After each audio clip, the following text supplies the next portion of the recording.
As far as where Sharee was living, probably more rural, where there's several junkyards where people go and take cars or sell parts and do that kind of thing. Growing up where I grew up, it was like your normal middle-class neighborhood. Every summer they sent us to Florida with my grandma and papa, where that was my safe space. She had a hard childhood, product of several divorces that her mom had, different men coming and going in her household. She talks about being sexually abused. How old were you when you were first sexually assaulted? I want to say probably 3 or 4. As kids, you take on everything is your fault. I felt responsible in that moment, not understanding what I was feeling. She moved out early. She got married when she was 17. By the age of about 27, 28, she'd been married twice. She had 3 kids. As a single mom with 3 children, Sharee really had to hustle. She worked as a representative for Mary Kay Cosmetics. She worked in a nursing home.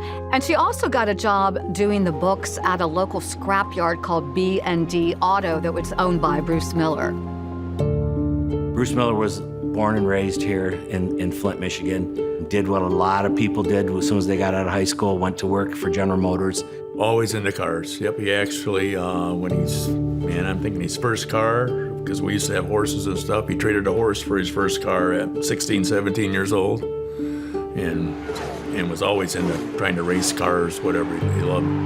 He was a huge NASCAR fan. Dale Earnhardt was his favorite driver. He just was a hard worker, went to work every day. In fact, he stayed working on 3rd shift, which is a hard shift to work 30, 40 years. But that shift allowed Bruce to tinker at the junkyard. He was really close to retiring from General Motors, and he would have just had the junkyard to fall back on and do what he liked to do. To have a salvage yard with all those parts and all that stuff for him to play with was just his idea of heaven. He also went through several marriages over his lifetime. He was married 3 times before. He had to be married. He had to be a married guy. Yep. He always told me he knew where the courthouse was. Bruce Miller was a lot older than Sharee, and he met her through the work at the salvage yard. This is a junkyard. This is work. So what was the spark? Who pursued whom?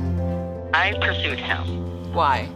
Bruce was not interested. I pursued him. It was a short courtship between Sharee and Bruce, and their courtship was maybe 4 months. As soon as they started dating, she moved herself in with the kids. Perhaps the 20-year difference in age between Sharee and Bruce might have raised some eyebrows, but this was a really solid man. He was a great family guy. He was a great husband. He treated her kids as his own. He was an all-around great guy. I think she didn't have really any place to live, no real stability for the kids, and so Bruce provided that. Because I asked him, are you going to marry this one? That was the first thing I said. And he told me, no. Well, it wasn't shortly after that. They went to Vegas. They went to Vegas. And we all at home thought they're going to get married then. Home. Sure enough, Bruce and Sharee elope at a Las Vegas wedding chapel. There's a beautiful picture of Sharee sort of looking into a mirror there. It was an odd coupling just by visualizing it and by the age difference. But at the wedding pictures, he looked happy. He liked to be married, and she seemed happy too. That wedding photo was taken in Las Vegas on April 23rd, 1999. By the end of the year, Bruce would be dead. And we opened the door and walked around the counter. County 911. My brother-in-law laying on the floor in your blood.